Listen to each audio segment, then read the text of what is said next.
Welcome back to the Full Court Press podcast. I'm your host Brian Joyner, and today we're going to break down the last conference the last division in the Eastern Conference, the Southeast Division, and then we'll move over to the Western Conference and break down, biasly, our favorite conference, our favorite division, Absolutely. the Southwest Division. I'm joined by, like always, by my co-host Ben. How's it going, Ben? Pretty good. Pretty good. Good to be back at it. I waited a whole week for this, so I'm excited to be here. It's the only thing to wait for, you know. I know. It's the Um, only one thing getting me through a Wednesday these days.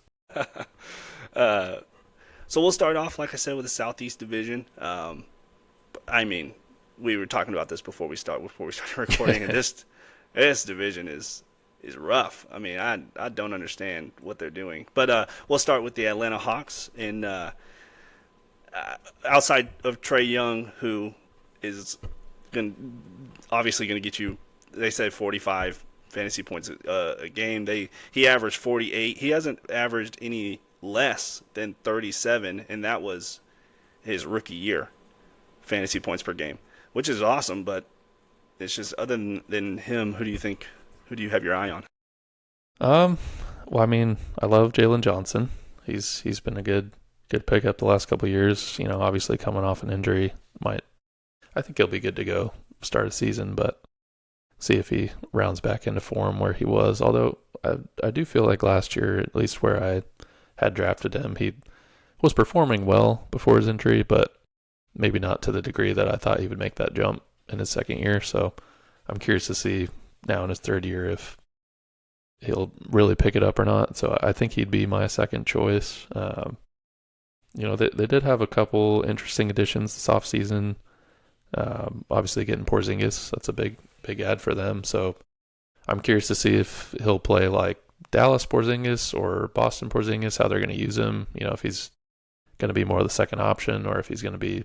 I feel like he was so effective in Boston because he wasn't the second option. He was more kind of picking his spots and shooting more outside. And I don't know what your thoughts on them picking up. I think it's a good pickup for them. They need defense. I mean, badly. They Yeah, need defense. I mean, when your best player is Trey Young, I mean, he offers you nothing on that side of the floor. So you need something. Jalen Johnson's good. They have Dyson Daniels, and I was listening to some podcasts earlier, and they were talking about Dyson Daniels and how his he may be a little misleading in his defense because he gets so many steals yeah, that like his on-ball defense isn't that great, which I don't necessarily agree with. I thought he was great defense, like yeah. on-ball defender. But anyway, I think that they needed it. They needed a big man that they can trust. Except just like Dallas and Boston, is he going to play? Is he? I looked at a mock draft today on ESPN, one of their first that they've put out, and they had him going 84. Oh, yeah. Which I mean that's way down there. It's below Lively Mm-hmm. and stuff like that. So it's like our I mean, I guess it's injury history. Mm-hmm. That's kind of what people stop at. Because if he's healthy the whole year, I mean, he's a great pick at 80 whatever 84. That was crazy. Yeah. No, I have him like probably late 70s, early 80s. And I mean, Hmm. I don't know if I'll touch him too much just because I am a little concerned, obviously, with the injury history. But I do feel like they have other guys that they're going to turn to a little bit more. Like last year, they had a couple producers, but they also got a Nikhil Alexander Walker, which I thought was a pretty good pickup for them. He's another good defender, another good shooter. Had a good year for Minnesota last year and played a lot of minutes. So, and then Kongwu is probably going to take a bulk of the center minutes. You know, they got rid of Capella, which I feel like they were probably 3 years behind in that. But Every year they're trying to trade him. yeah, so I think that'll probably open things up for Kongwu, and it really just depends how they're going to use Porzingis. I think because with Ricochet as well, he swallowed a lot of minutes as well. So I really don't know how their rotation is going to shake out just yet, but I'm hoping that they get some of the younger guys more minutes than Porzingis. So I guess I'm kind of on the side of not really investing too much in him, but if he's sitting there in the 9th, 10th round, then maybe that's not such a bad value. Are you taking Trey Young in the first round? That's what they in this like I said in this mock draft they had him going ninth. They had him going above guys like LeBron, Devin Booker, Anthony Davis, Karl Anthony Towns goes 10 in this draft. Really? They had Evan Mobley goes 20. Jalen Brunson goes 17 in this mock draft. So like, I don't think I'm taking him over. I don't think I'm taking him over yet. Jalen Brunson. I like Jalen Brunson probably more than I like Trae Young. They're pretty similar to me, so I think Brunson should be higher for sure. But I mean, I do think it's going to be a good year for Trae Young. Actually, just watching today that I don't know if you saw all the Patrick Beverly beef with him. Yeah, that's been pretty fun to watch. But Patrick, I don't know why people keep doing this with Patrick Beverly. I mean, he just eats up this attention, and they just keep giving it to him. So whatever. But he's trying to inspire Trae Young to be better at defense and have a great year, lead him to the Eastern Conference Finals and all this stuff. And I'm like, well, I don't think he needs the motivation, but I do think he'll be a solid contributor. I don't know if I'd take him in the top 10 if I had that pick, but probably right after that, I'd feel pretty comfortable, 10 to 15, somewhere in that range. Yeah. Are you a little worried that he's been there for so long and his production is the same? They don't really go. They went to the Eastern Conference Finals year 3, I think, of his career, and then they bounce around playing and knock out, stuff like that. Like, are you interested at all or worried at all that come deadline he gets moved? Because what are they doing? What are they doing? Because they got to do something. He's just gonna. Yeah. I kind of felt like they had to make that move earlier if they were going to. I think that at that point they kind of, in that fork in the road, they decided, no, we're going to stick with him and not move forward with anyone else. And so I feel like at this point, roster construction wise, they're kind of locked into him for a little bit, but you can obviously move somebody virtually whenever, pending, trade restrictions and stuff. But right. I do feel like building around him is probably the best they can do. This is probably the first offseason I felt like some of their moves made sense for them and what they needed. DeJounte Murray, I didn't think he was going to be the right fit, even though I like him as a player. I don't think him and Trae were meant to play together. Dyson Daniels was a much better addition last year, and then I think obviously another year of Johnson and then Porzingis and some better role players. Luke Kennard's kind of a sneaky good pickup as well, somebody that can shoot the ball that they really just need. Other people than Trae need to shoot the ball, and they didn't have a lot of shooters.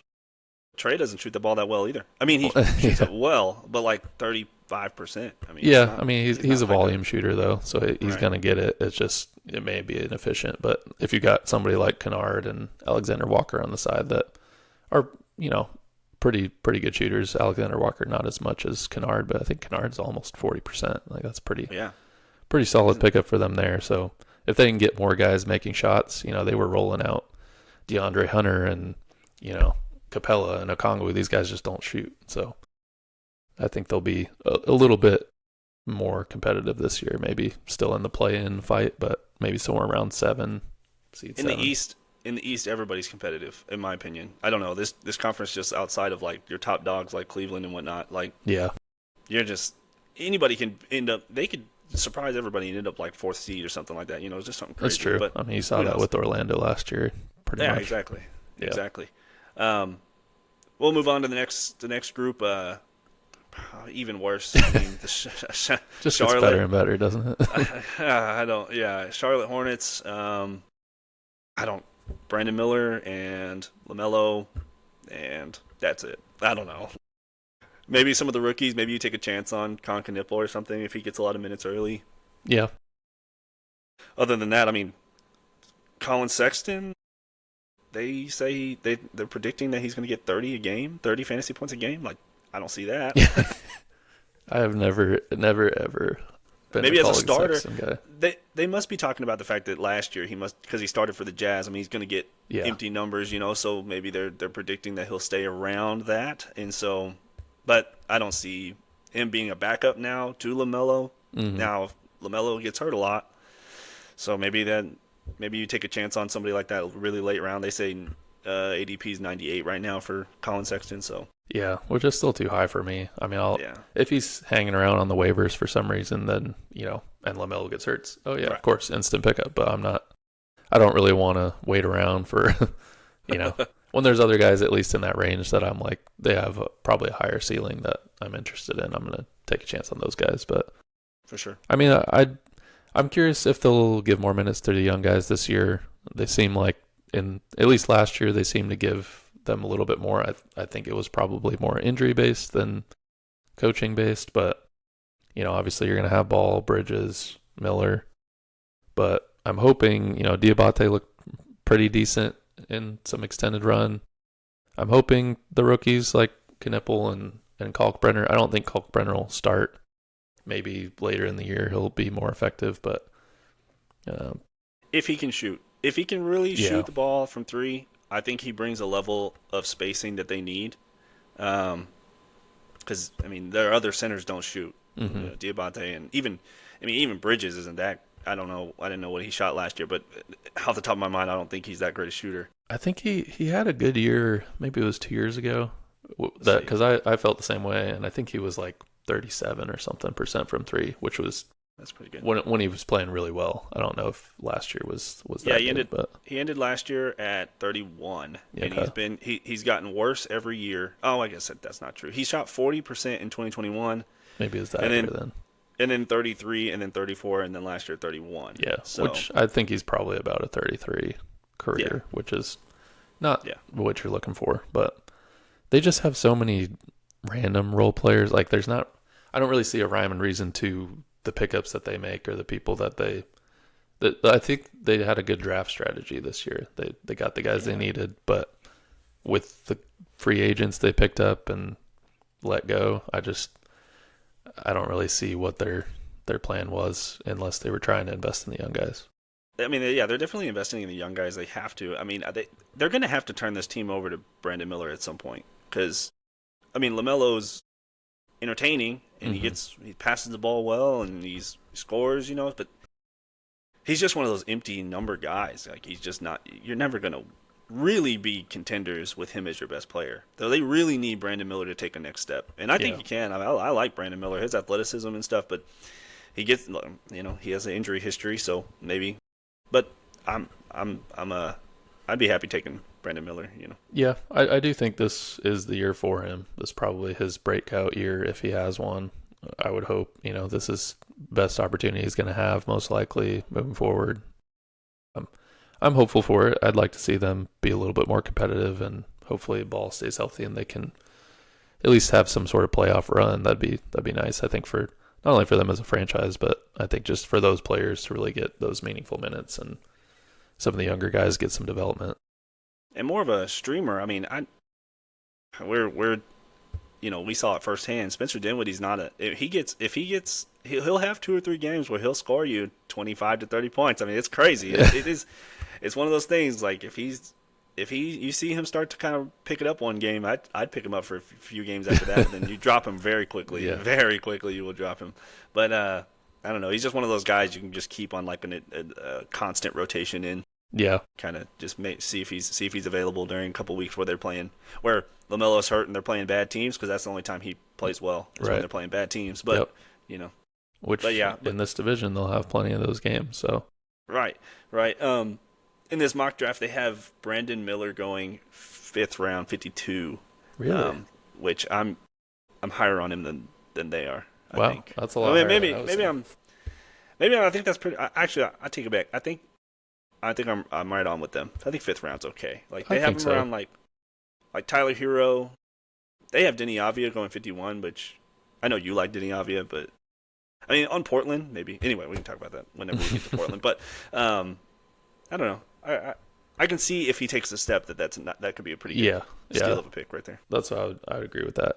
I think if he has his breakout like we're hoping for, then I think that's a good value there. But it's all dependent on how he shoots, how he looks, and some of his teammates play. So right, TBD. Right. Next on the list we have the Miami Heat. Anybody stand out for you?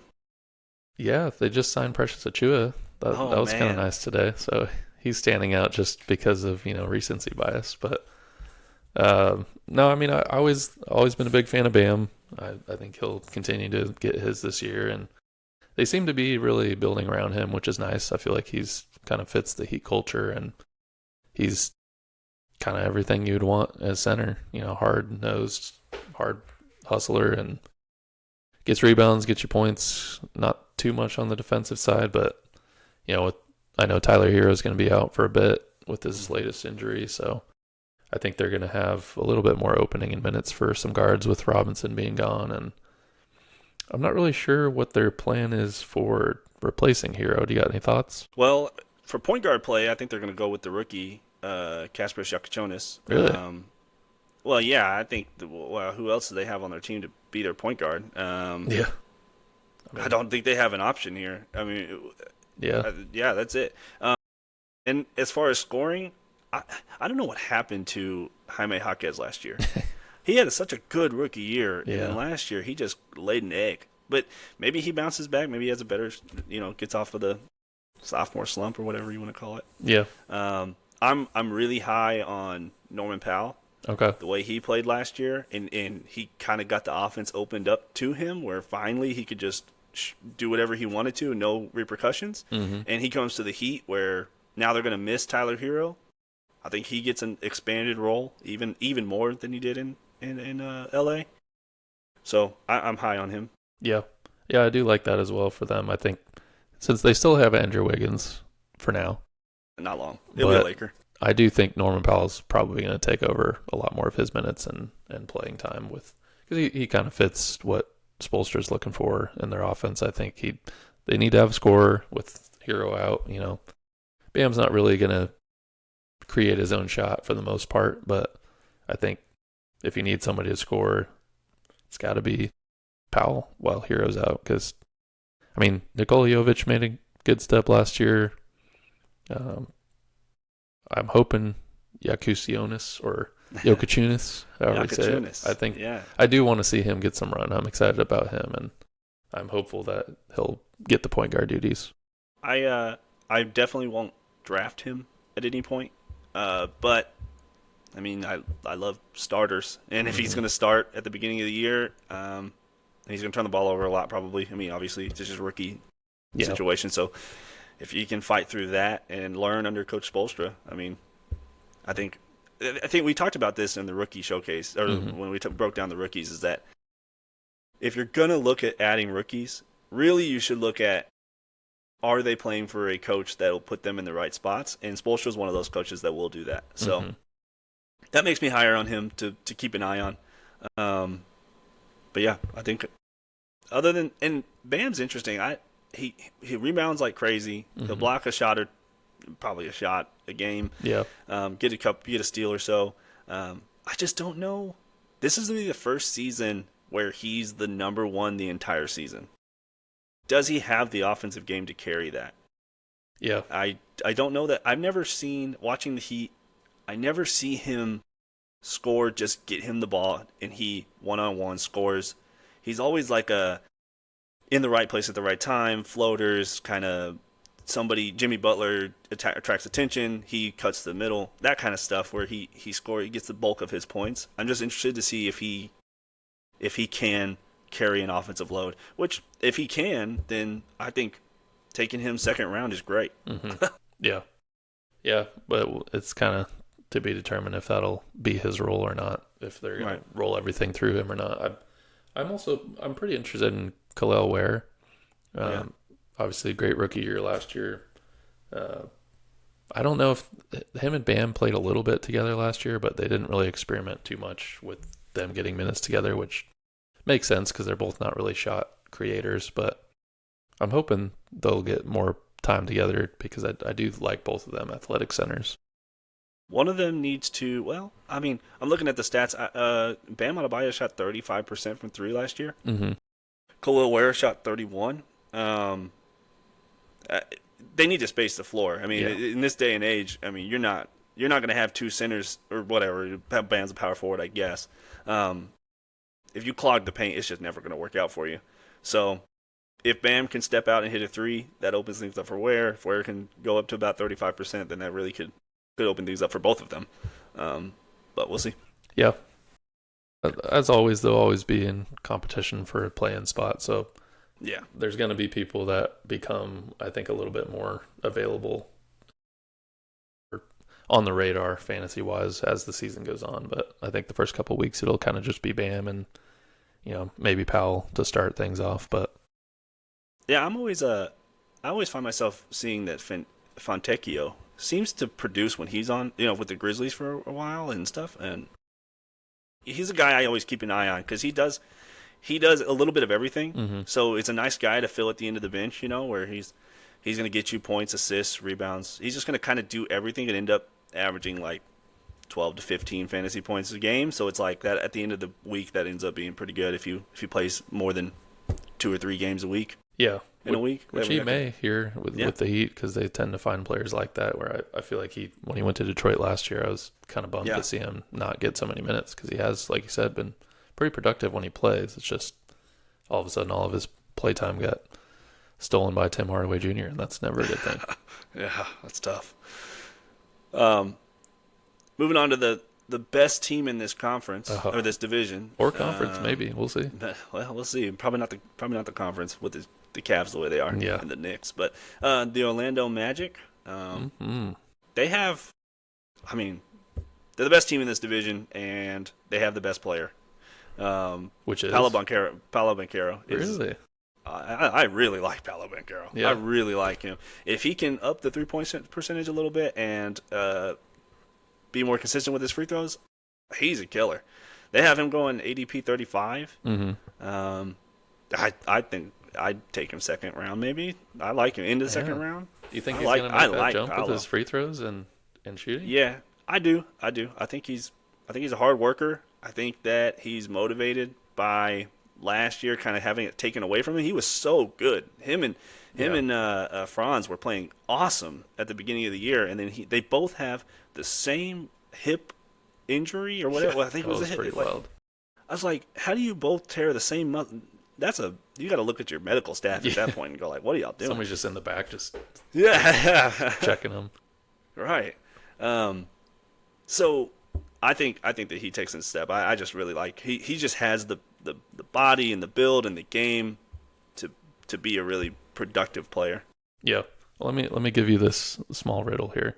All right. There's going to be player A, player B, and player C. Okay. And average fantasy points per game. You're going to tell me who's who. Okay. 40.6, 40.6, 40.4. So who's who? Yeah, on the Magic. On the Magic. I'm thinking that's got to be Franz, Banchero, and then Suggs, and somewhere around there.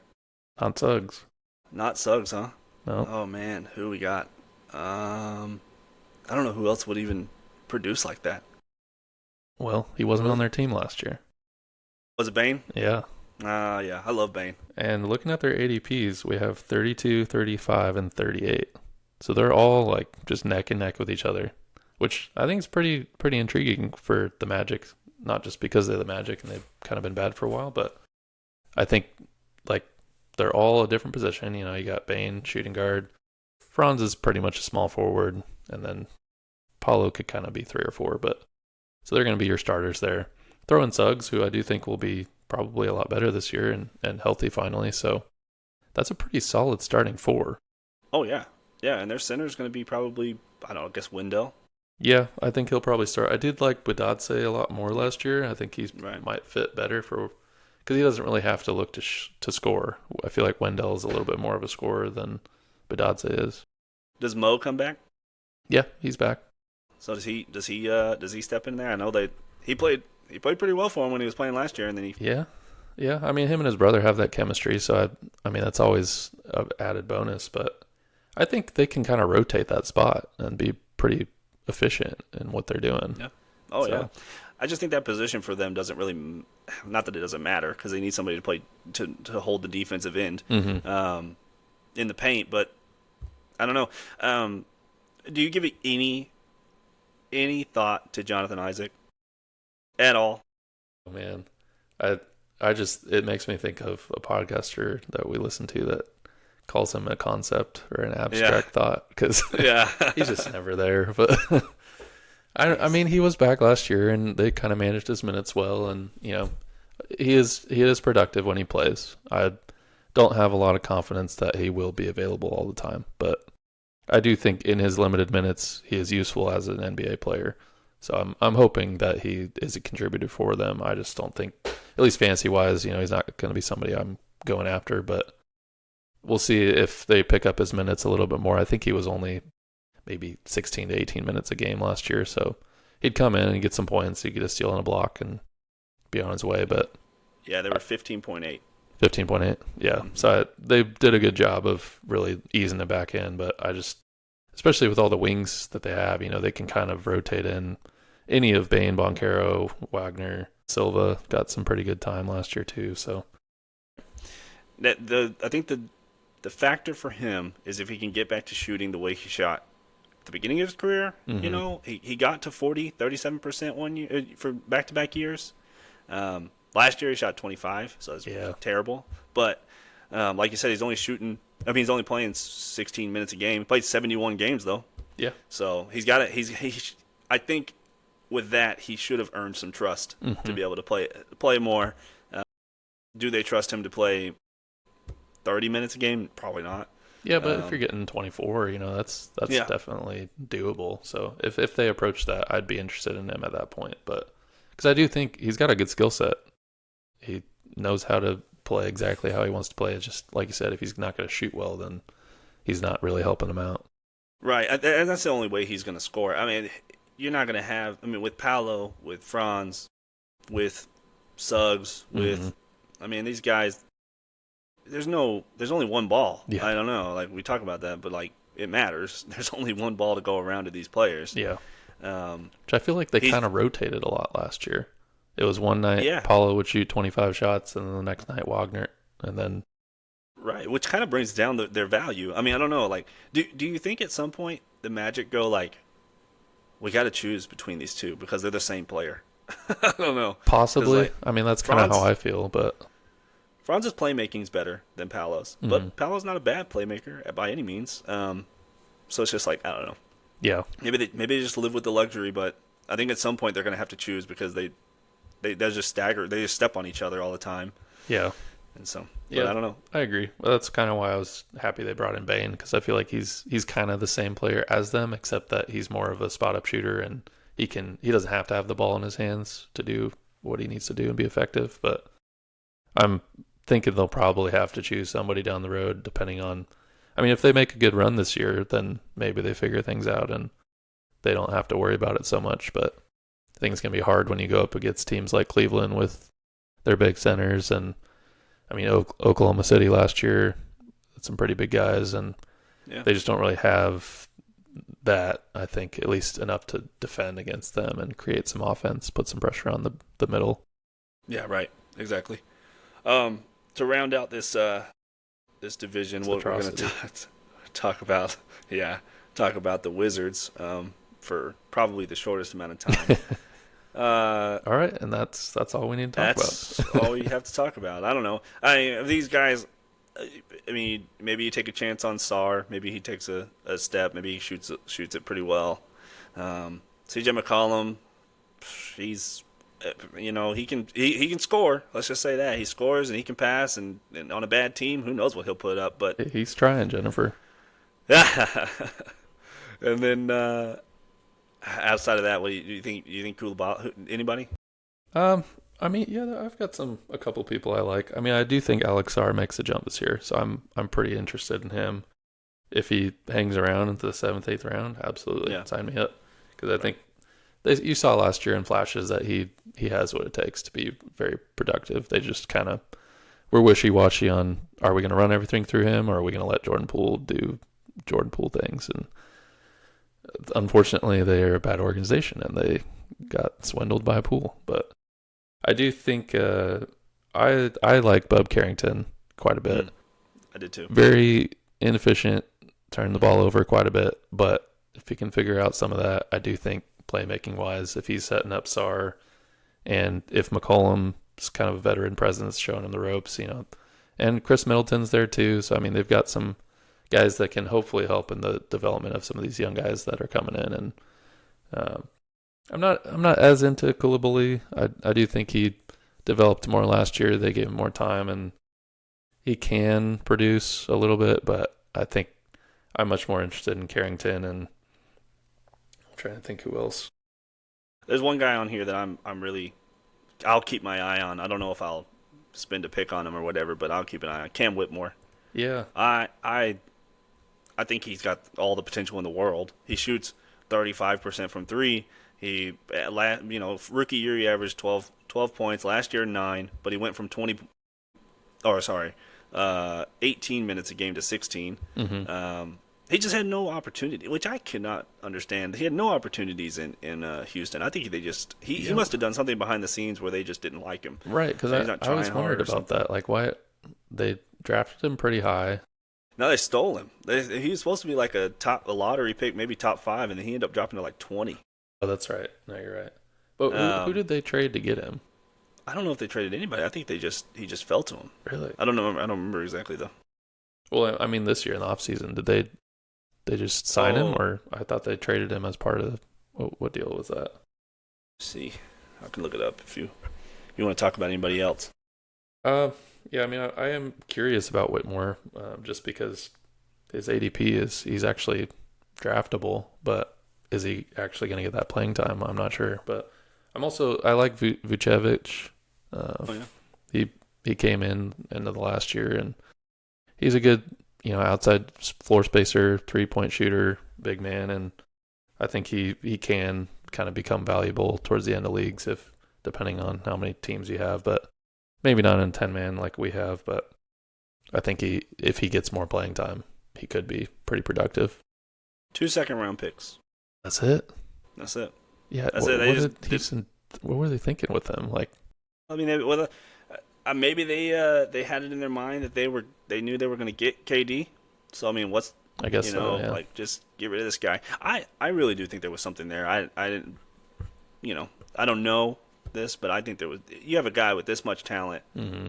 and you needed scoring on that team, and their defense was great, but like you needed some boost off the bench or something, and you have this guy who's just like dynamic, explosive athlete, shoots well from 3, and you're just not going to play him. Yeah, I don't know.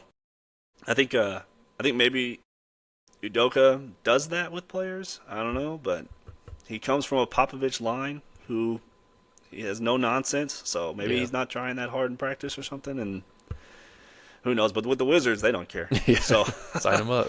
They're like, hey, if you can score us 20 points a game, we're gonna play. Yeah, doesn't matter how many shots it takes you to get there. Just put them up.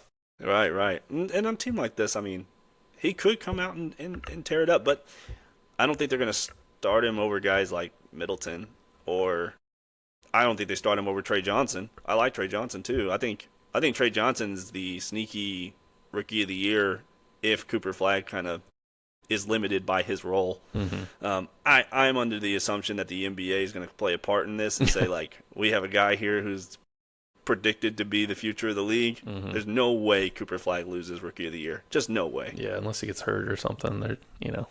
No, it's like Wemby. Nobody was going to outplay Wemby. Yeah. Even if he didn't even play that. Like, I think he played only like half the year. He got hurt. Something like that, but still won. Yeah. Maybe. I don't. It could be making that up. But I just know that he was not going to lose it, no matter how well anybody else played. Yeah. Well, speaking of Cooper Flagg, perfect segue into the Dallas Mavericks jumping into the Western Conference. Let's do it.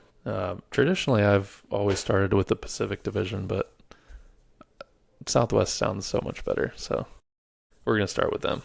Let's do it. Well, I mean, this is our team. I guess you might have a little fandom to the Lakers, but that's not anymore. No. I mean, long story. I grew up a Lakers fan. Realized I don't actually like Kobe, and then 2003, I was like, I like Dirk a lot. I'm a Mavs fan now. There you go. Still a Mavs fan. Well, we'll take you. Thank you. We'll take anybody. But at this point, really, we'll take anybody. People are jumping off the ship here.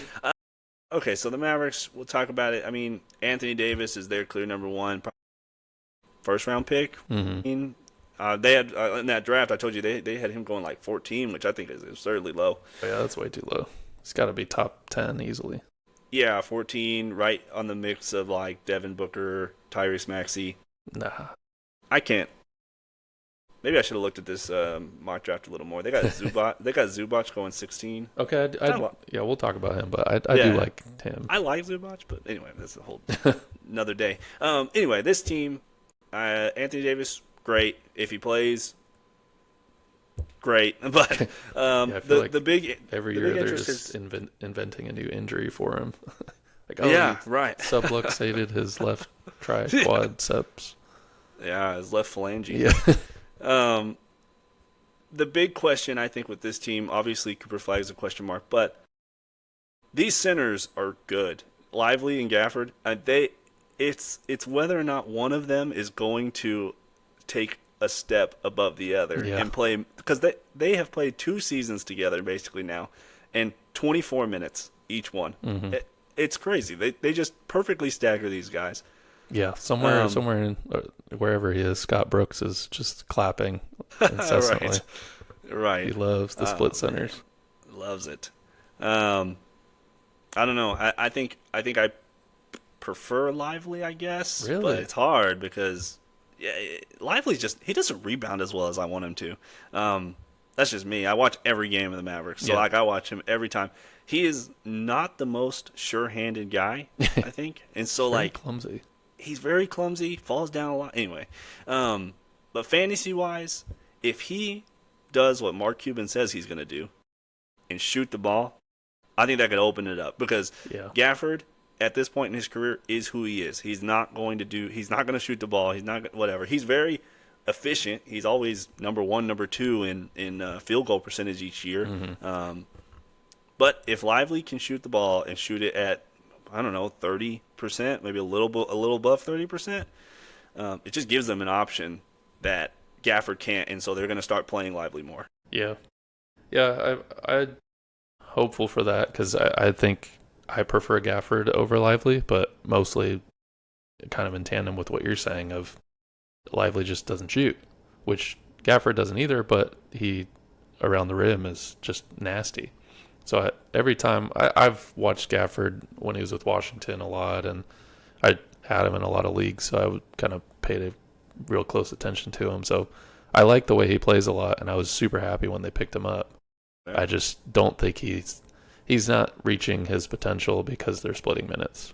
So Yeah. if they chose one I or the other, both would be really strong picks.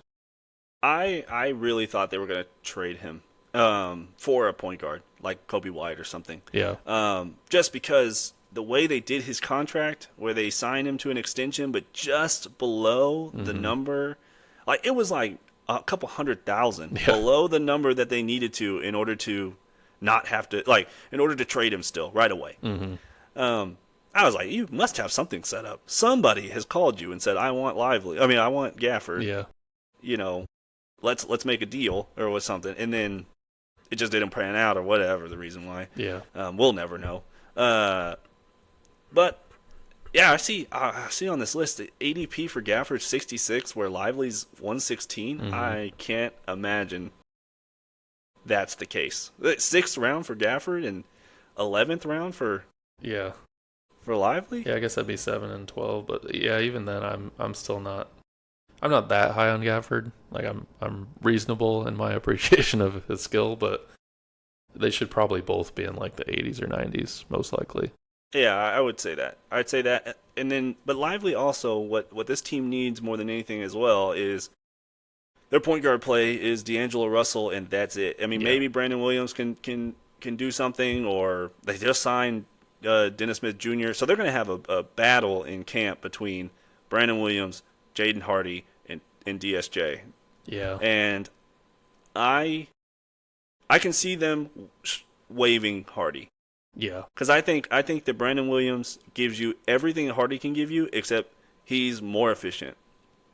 And he's in. Well, I don't know. It's hard to say. He only played, all of last year basically because they had to have him. But Hmm. when he's playing very efficient.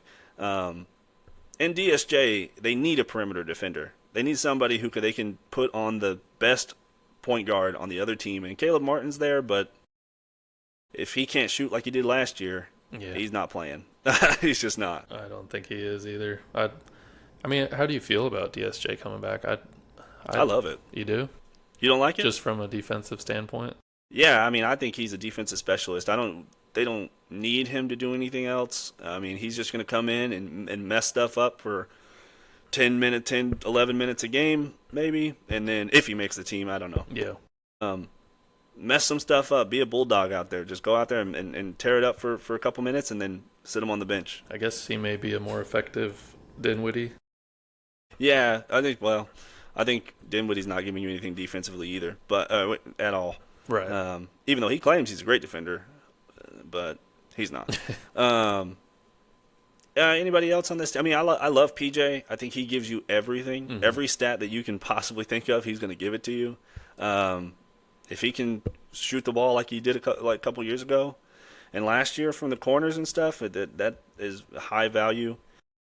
What do you think about Max Christie? I like Max Christie. I think that Dallas at some point is going to have to see if Klay Thompson will go to the bench, because you have this guy who's 22. What is he? I think he's 23. Yeah, he's young. Yeah, I mean, yeah. So he's like really young. So 22. His birthday is February 10th. Okay. So he's freshly 22. Yeah. Right. So 22. I think he's the future. If he can somehow, I don't think it'll be this year. Maybe if Klay Thompson really takes a step back, maybe it's this year. But at some point, the Dallas is going to have to switch them out. Yeah. With each other. Whether that's trading Klay Thompson, I don't know how that would work. I don't know. So who's your starting five and then your two off the bench? The starting five for this team is Russell, Thompson, Cooper, Flagg. Then you have AD and Lively.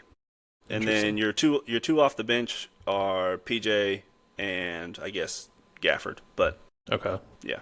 What about Najee Marshall? Yeah, Najee Marshall's right there too. I love Najee Marshall. I think he played awesome for us when we had to have him do it. But I think he's just a high energy guy. I think he comes in as kind of maybe the backup point guard for Russell. And that's just like because we don't have much else. Maybe Dante Exum comes in and plays backup point guard, but I just don't think he produces enough offensively if everybody's healthy to warrant a roster spot throughout the year. Now, if come whatever and you see that PJ gets hurt or something, then or Flagg gets hurt, heaven forbid, that won't happen. That won't happen. But if that were to happen, if a spot opens, yeah, right. If a spot opens, I think he's a good pickup because he can produce. I mean, he does everything too, but it's just whether or not he'll have the opportunities to. Yeah, I'm with you. I do think I would probably start Christie. I think Christie would be, I guess, the two, but yeah, I'd probably put Klay on the bench, and I probably would start PJ. You PJ over Cooper? No, I'd probably go Cooper, PJ, center. Oh, you can't. I know. You can't. I mean, you've already promised AD that he's going to be power forward. I mean, that's kind of the whole shtick is that he does not want to play center. If you come out game one and say you're center, then he's going to be like, what the heck? I guess so. That's fair. Yeah. But that's what I would do personally. Yeah, I like that lineup of PJ. If they can fit him in there somewhere. They need Klay Thompson shooting, and they need if Christie can shoot anywhere near Klay Thompson and have the confidence Klay Thompson has. I mean, that's kind of an underappreciated thing is that Klay Thompson will shoot the ball 10 times a game, 10 threes a game, and does not matter if he misses all of them. He will do it again the next game. Right. Now, Christie's 22. He's young. He's just not going to do that. They saw it last year. He got hot. He played with a lot of confidence, and then he would go a couple games where he just nowhere to be seen. Yeah. So, are you drafting Kyrie? No, unfortunately. Not at all? I mean, he slips to 6th, 7th round. You're not going to draft him? I mean, his ADP is like 12th, 13th, 14th. Yeah, like his way down there. I can't. Yeah. So I think they're counting him out for at least through like January, February, which I don't know. I mean, at that point, it'd just be a all-year stash. But they have some videos coming out where he's like shooting NBA threes, running up and down the floor. Like he says him and the training staff say he's ahead of schedule. Who knows? He's like Aaron Rodgers in a way. He does all the doing him holistic stuff. Yeah, who knows what he's doing? But yeah, that's true. He's sitting in a chamber. Who knows? It's easy to get around the world and find stuff when the Earth is flat. So that's right. Yeah. We'll we could talk about this team all day. but I think we've covered pretty much everybody on the roster. Yeah. Um, we'll move on to the next team we have here, which is the Houston Rockets, who add Kevin Durant, Ugh, which is just heartbreaking. it's nasty. Yeah. Your They hometown lose. Houston Rockets. Yeah, well, I wouldn't consider hometown. I guess I live here now, but Yeah, yes, my local team, you can call them. there you go. Um, I have a question for you. They lose Fred VanVleet, Yeah, I know. ACL. That's terrible. This really, really hurts this team. I am a big believer that this team does not have any point guards now. Do do they find it in house? Do they find it somewhere else? What do you think? I think they're gonna have to find it in house.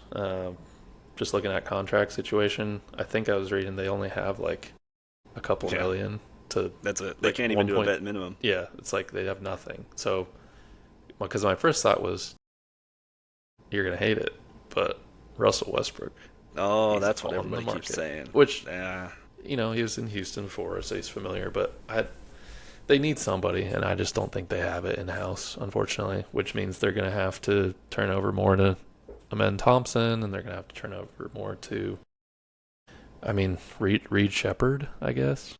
They yeah, drafted him high last yeah. year, and he needs to play more. But He's their guy. He's their guy, Reed Shepard, and which he didn't play any last year. I yeah, mean, there's a locked on Houston guy who says basically he gave zero contributions throughout the season. yeah, Maybe they turn to Holiday, yeah. I um, mean, he got some who backup minutes played. last year.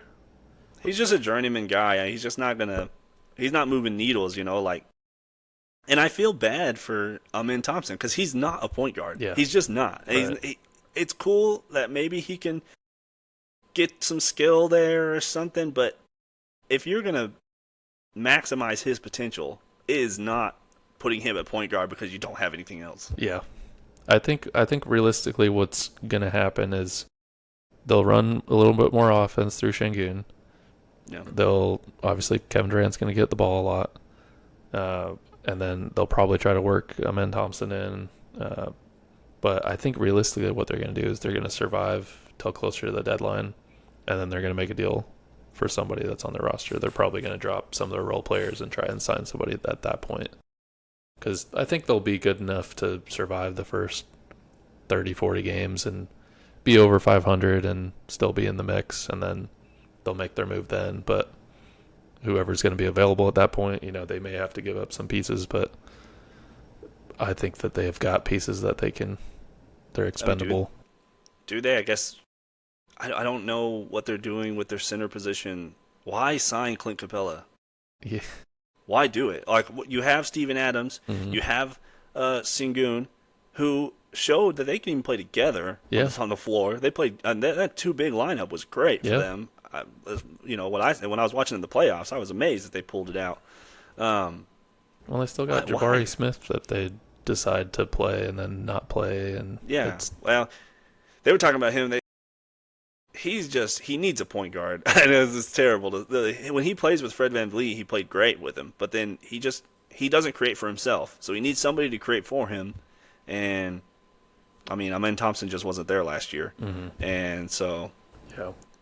Yeah. I don't really know what else they're gonna do. They didn't really have any other super notable pickups other than Dodo, but I love Dodo. I know I hate to see him on Houston, but I'm not gonna put him on my team, I know. but I love Dodo. Yeah, I can't. But I mean, he spaces the floor for them. They need that, and he'll get more minutes. I'm sure for them, he'll probably be seventh guy, eighth guy. I could see him starting. They may start him kind of like the Lakers did. Yeah, if they just say like forget it, we're gonna put Amin just straight point guard, and so you have Amin and Jabari Smith and Dodo, and they just go super big. They could, yeah. I mean, why not? I don't know. They got to use that first 30, 40 games and just kind of try different rotations, and yeah, because I think that's the only way they're gonna get somebody at that point. Right. That team's just crazy. That's just it's crazy how one injury, just freak injury, just really they went from championships, like they were going to win championship this year. To now, what are they going to do? I don't know. So they were like 27 3-pointers away from a championship at one point. Yeah, yeah. Still can't Yeah, believe that. Not over I it. can't. Moving on to the next team we have here, the Memphis Grizzlies, who they had Jaren Jackson Jr. is hurt right now, That's like just in. always. Breaking Yeah. news. Maybe he's back, but I thought the injury had happened at the beginning of the offseason, so he kind of maybe he's going to play. I I don't think know. he's supposed to be back, but he's still recovering, like you said. Right, and you have Omax, first round pick maybe. He was here. We had him for what, 2 years? And they're just Yeah, a like, year and a half. Yeah, nah. 2 years. Nah, what are we supposed to do? Yeah. I mean, he's not gonna play, so I guess that's fair. But no, I mean, Memphis. I'm not a big John Morant fan. I'm just not.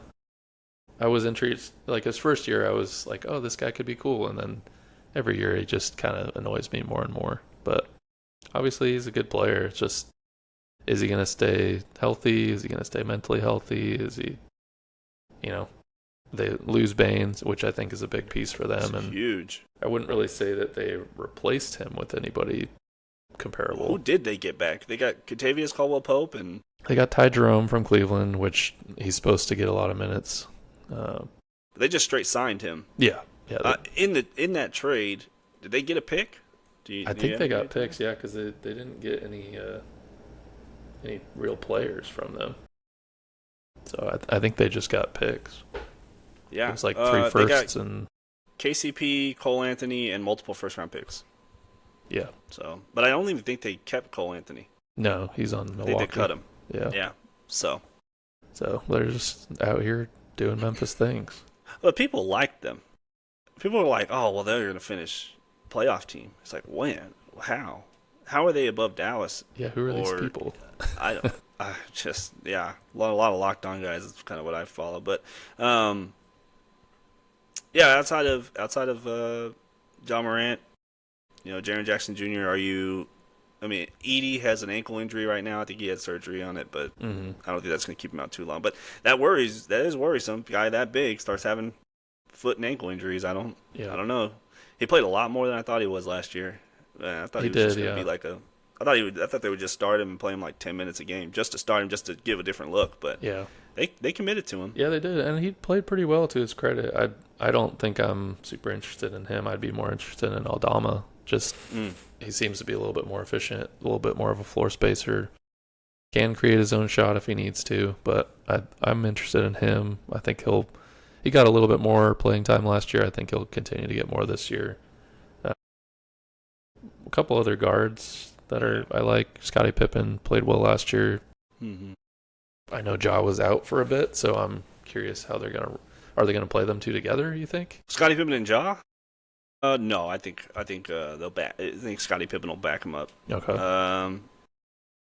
Just because if you don't have Scottie Pippen back, I guess Ty Jerome would be the backup. Some they could, yeah. I think for defensive purposes, you don't want Ja guarding anybody.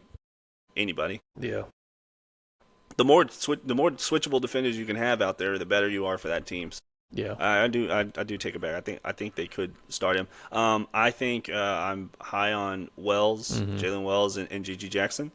I think they just have like the NBA, swagger and body and game. I think they could take a step and be pretty good contributors. Really, I think they're not projected to even be drafted. Yeah.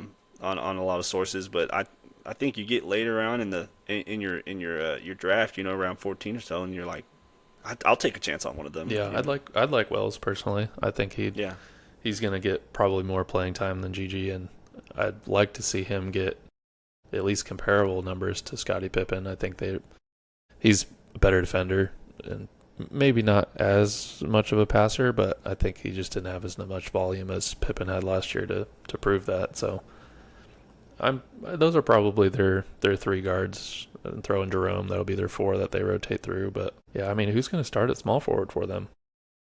I think it'll be either Gigi or probably Gigi Jackson. I would imagine. Gotta be. I mean, is Coward going to play? I think they'll have to play him, but I mean, Wells is 6'8". Yeah, I guess maybe he'll be the three. Because He's 206, so he's a little thin, but yeah, I mean 6'8", second year, shot 35% from three last year. So yeah, I'd like to I think see him get that playing time because it's going to be probably Jaren Jackson at the 4 or 5, and then yeah, Aldama or Edie at the 5. yeah. You would hate to have Aldama play five though, Yeah, because he's not a five. right. I mean, we're forgetting about KCP. KCP's gonna play on this team. He's a Yeah, vet. He shot horrendously last year. I can't believe. I thought that was a great pickup yeah. by the Magic last year, but I think the wheels may have just couldn't fallen do it. off finally. He was always a good Potentially. 3-and-D role player that was super critical for a lot of championship runs.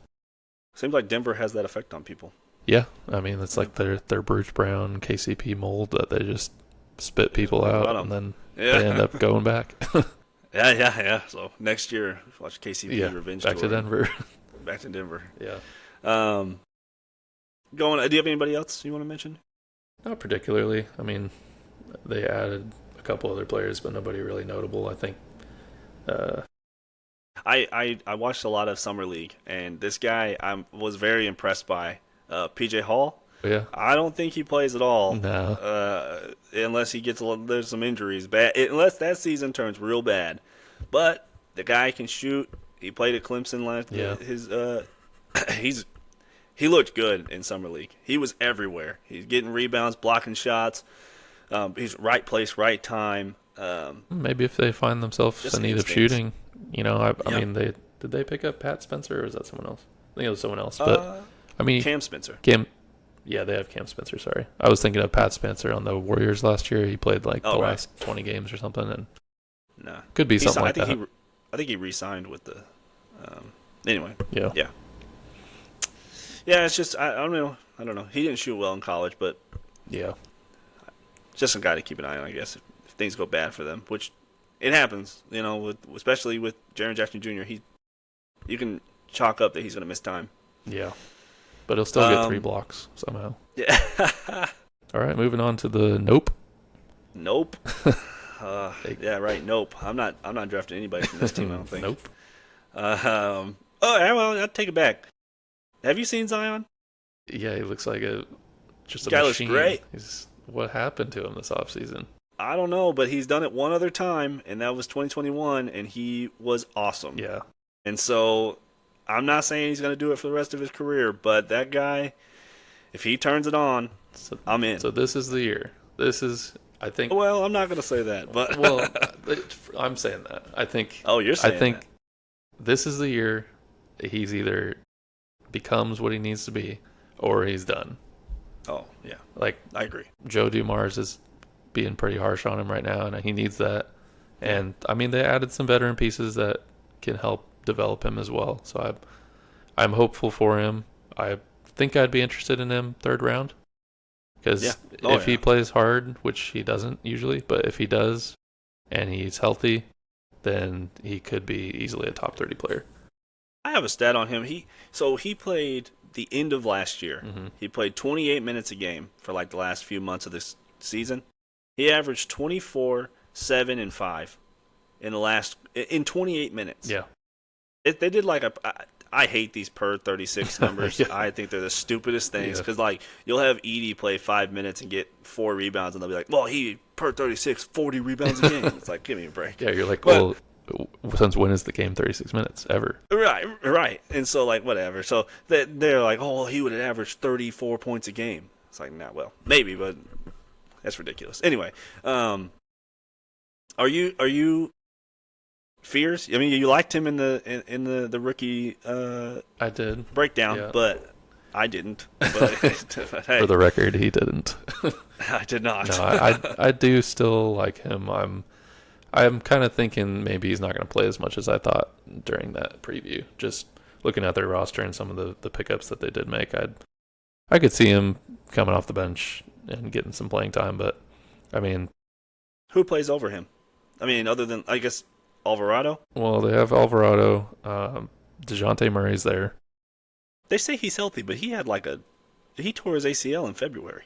Yeah, I mean he'll probably be back in November, December. Yeah. But Yeah. then we're forgetting our main anti-hero, Jordan Poole. We love Jordan. Yeah. We love Jordan Poole, not on our team. We do, and we love him in our division. So thank you to the fantasy gods. But I just don't see them playing Fears over Alvarado, Poole, Murray when he's back. Trey Murphy's going to be the 2. I love Trey Murphy. Yeah, I love Trey Murphy too. I'm going to draft him and then try to trade him to you all year. No. Yeah, him and Herb, man. Yeah. I love those two. I love that combo. Man, I'd kill for that combo. Especially on defense, man. Watching them play defense with their length, everywhere. I want that. I mean, they're the defense. Yeah. It's crazy that you say like Herb Jones and Trey Murphy, 2 wings, are the entire defense for this team. Yeah. Zion does not play defense. I mean, you're not going to have any defense from Poole. Alvarado, yeah, he's a good defender. He gets less steals, but he's what? 6 foot, they say. He's got to be shorter than that. 4 foot, but they keep listening. It's like that old Max Preps thing, like, oh shit, we're gonna get this whole team. They're 6'3". What the? Yeah. He got the Ace Bailey treatment. I don't like it at all. Do you? I mean, somebody's got to start at center for this team. Do you like Looney or do you like anybody else? I like Misi. I think Misi? They should play him more this year than they did last year. He got some pretty good run there, and then I can't remember exactly what they did end of year. Olynyk got some time, and but I think Misi has a potential, especially defensively. I mean, put him with Jones and Murphy, then you're really only missing 2 spots. And if Zion is more athletic this year and invested in defense, then at least he's not a weak link anymore. And I guess you're throwing in Alvarado out there, then it's at least mid to decent defense. Yeah. And I think offensively, he's not going to get his own shot, but he's a rim runner. He's a pick and roll guy, and he'll fly in there and get 10 points. And that's really all they need from the center if they're going to have everybody else putting up shots. So I could see them mostly running through Zion, Poole. Trey Murphy's going to shoot like 10 threes and probably make 4 of them. Yeah. I mean, do you think Derek Queen's going to be a factor? Absolutely not. Well, he's hurt right now, but I don't think he's going to be a non-factor enough to even consider him on the team, on the fantasy team. There's no way. I just can't. I can't take somebody unless he just comes out with like Zach Randolph type, like Zebo, physicality or something. Throwback. Yeah, throwback. But like he doesn't. He didn't play with that physicality in college. Yeah. I mean, he was a finesse guy in college. I just don't like him. I don't know. It's like you if you're going to be finesse, you got to have an ounce of athleticism. He doesn't have it. He's 6'10", 6'9", 6'10", and that's what gave you an advantage over everybody in college. Yeah. And you're just not. It's a different level. So I just don't think. I don't know why in the world they gave up a first round pick for him, and they're going to suck this year unless Zion comes out and is like, which maybe he is. Maybe he's like their savior, and he comes out and they have a great year or something like that. But they say that every year, and they're terrible every year. So I don't know why you would give up a first round pick in next year's draft, which is supposed to be good, to draft Queen. I don't know. I don't know. I was optimistic when they got rid of Ingram. I'm like, oh wow, they're actually thinking about doing stuff, and then they did that, and I don't know. And then they got Poole, and it's just one bad move to complement the other. I don't know why they got Poole for McCollum. Even if McCollum's hurt a lot, yeah, he's a very steady point guard, which you need on this team. You need somebody steady because you're not going to have steady play from Williamson and these guys. And you have rookies now, Fears, and you have obviously Queen, and it's just I don't know. It's a lot of Jordan Hawkins. Even I liked him last year. He shoots the ball a lot, but like he's one of those guys like we talked about where he's just a shooter. That's it. And so if he gets hot and is playing 3 or 4 games in a week, and maybe I'll stream him for that week. But yeah, I mean, they got Jalen McDaniels, which was interesting. He didn't really play much last year, but kind of like his brother, he's a pretty good defender, and he could become a factor if anybody gets hurt, anything like that. But yeah, I think on this team, draftable players are Zion, Murphy, maybe Herb, and at the end of the day, Poole's going to score, so maybe you draft Poole for that. Yeah, but like late, he's got he better be. he better be skipped a bunch, and I got to be sitting there like, oh God, like what am I doing? They have him seventh And so, round. Is that yeah, reasonable? I think I'm taking him later than that. Yeah. If he seventh round, whatever his ADP is, if he's there 2 rounds after that, I might think about it. Okay, so let me give you a question. Jordan Poole is 65, 66. Daniel Gafford. Well, I like Gafford, but that's just because I know I'm going to get more than scoring Yeah. from Gafford. I mean, Gafford's not going to score like Poole is, but Poole's going to have a lot of off nights. And so Gafford, I know for a fact, if he's getting minutes, is going to give me 10 rebounds and 2 blocks and Maybe 10 points. maybe 10 points, 8 points probably. Yeah. And for that, I'm gonna take that Yeah. over Poole. I think they have Misi as 141, so the very, very end of the draft. I could be intrigued by that. Yeah, it's just whether or not he's gonna. Zion's so hard to play around. Yeah.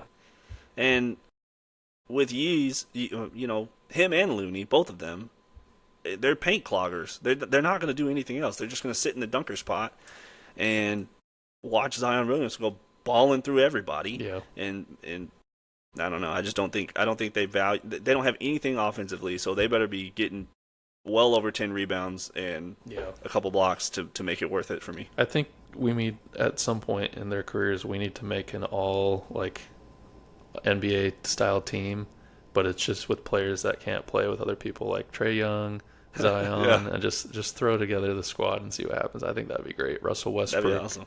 Yeah. Just a whole vat of them. That'd be great. That'd be awesome. On to the last team that we're going to cover in this podcast, the Spurs, which are a very intriguing team. My question to you is: Victor Wembanyama worth the first overall pick? No. Is he over Jokic? No. And you'll just have to ask our good friend Doug how that went last year. But taking him over Jokic is, until Jokic shows any sign of decline, I just can't not have him number one. And if anything, he just got better last year. So I don't see it. I mean, obviously, I think Wembanyama's easily top 3, probably 2. But you could make an argument. 2? You can make an argument for Luka. You can make an argument for Giannis. I think those are probably the only. And Shea. We can't forget about Shea. I don't know how Shea, he's a god in some way, but his ADP is 2, right? And he's supposed to have more fantasy points this year than last year. And I'm like, he's going to have to shoot 60% because last year he shot everything went in. Yeah. And I don't know how he's going to do it, but I think Wembanyama's got to go too. I think so too. I think I can't take him over Jokic. I think I love Jokic so much, and the fact that everybody thought his size was going to be the problem for him because he's not fit enough or whatever, but he's awesome. Yeah, I mean he's his own creature. I think he's established already, and he's not even that fully developed yet. That, like you said, he's got to really still develop a go-to move that he has and create his own shot a little bit more, get a little bit more efficient. But defensively, his stats are just going to carry you as he figures that stuff out. So I think eventually, give it another year or two, he'll probably be going number one. But I think this year it's still Jokic for me. I mean, he was almost 1,000 fantasy points ahead of Shea. He's awesome. I think something close to that, which was just ridiculous.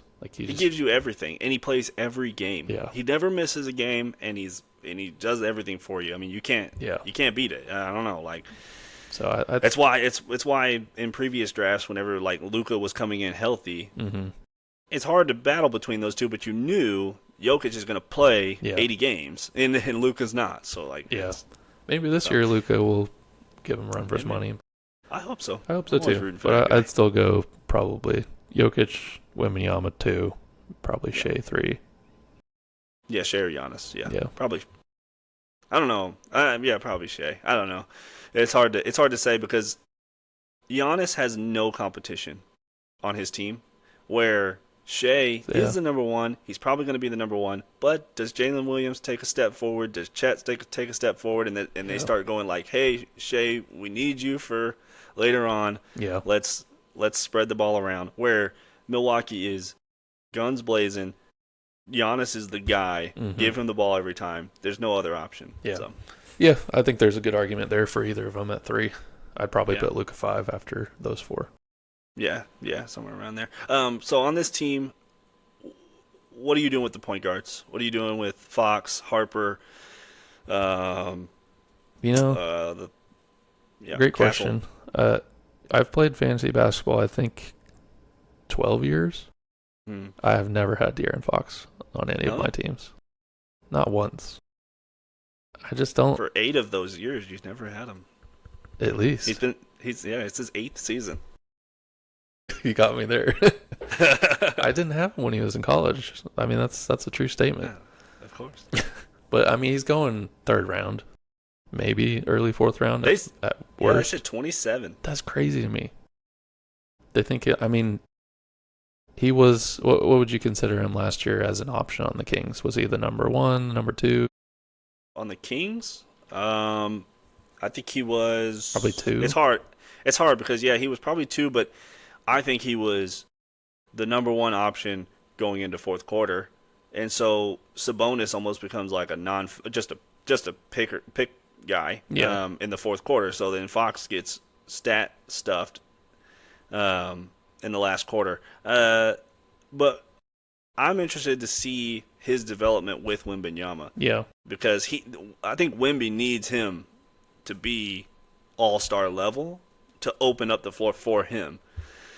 I don't know. But 2nd, 3rd round seems... It's just too steep for me. I mean, I do agree that's a great partnership. I mean, like last year, Chris Paul had a great year. I mean, he's like 60 years old, and he's putting up numbers like he was back in 2008. But I think they'll probably roll out a good chunk of Castle. It seems like, from what I'm hearing, they're going to roll out Dylan Harper a little bit more than maybe we thought. So I think they have him as the backup right now. They have Castle's shooting guard, and I guess Vassell is hit back up to Castle, and then Fox and Harper. That's what they're going to stagger. But yeah, I like Fox over all of these guys. But the real debate is between whether or not I like Castle, do I like Harper?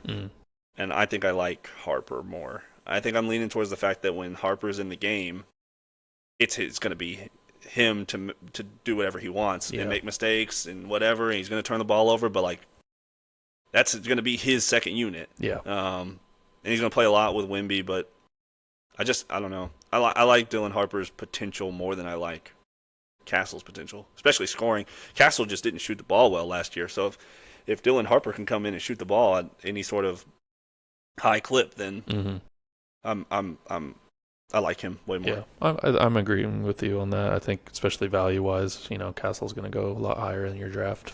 So I'd rather take a chance on Harper at the very end and then let Castle go in that range for someone else that is probably going to get a little bit more playing time and be a little bit more efficient with the basketball.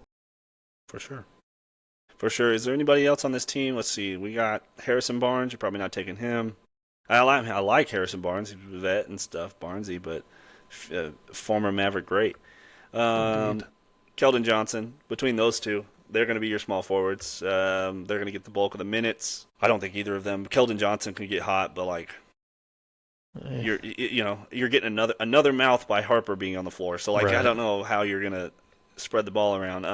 I think they got some better picks in free agency than those guys that I'd be interested in. Like Kelly Olynyk and Luke Cornett probably are most intriguing to me. I don't know which one of them they're going to go to first. I think they'll go Olynyk because I think Olynyk gives them a different look than going Wemby and then Cornett, because Cornett's just not, he's a rim protector, rebounder.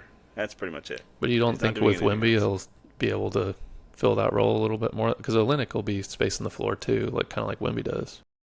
Well, yeah, that's kind of where I would think that if you're gonna, I guess it's true. Like Wemby is more like Olynyk than he is like. Are you saying that? Yeah, but which, I mean, it could go either way. Either they both space the floor and they just decide let's spread it out and kind of play that way, or they have a more traditional center in Cornett kind of complement Wimby. I could see both working. I just don't know who they're going to kind of go to first, because I don't think they're going to play them at the same time, obviously. Well, at what point? I was going to ask you. At what point do you think you see Wembanyama and Cornette on the floor at the same time? I could see them too. Wemby's just such a crazy freak of nature that you could put him anywhere. I don't see them playing both Olynyk and Cornette together. No.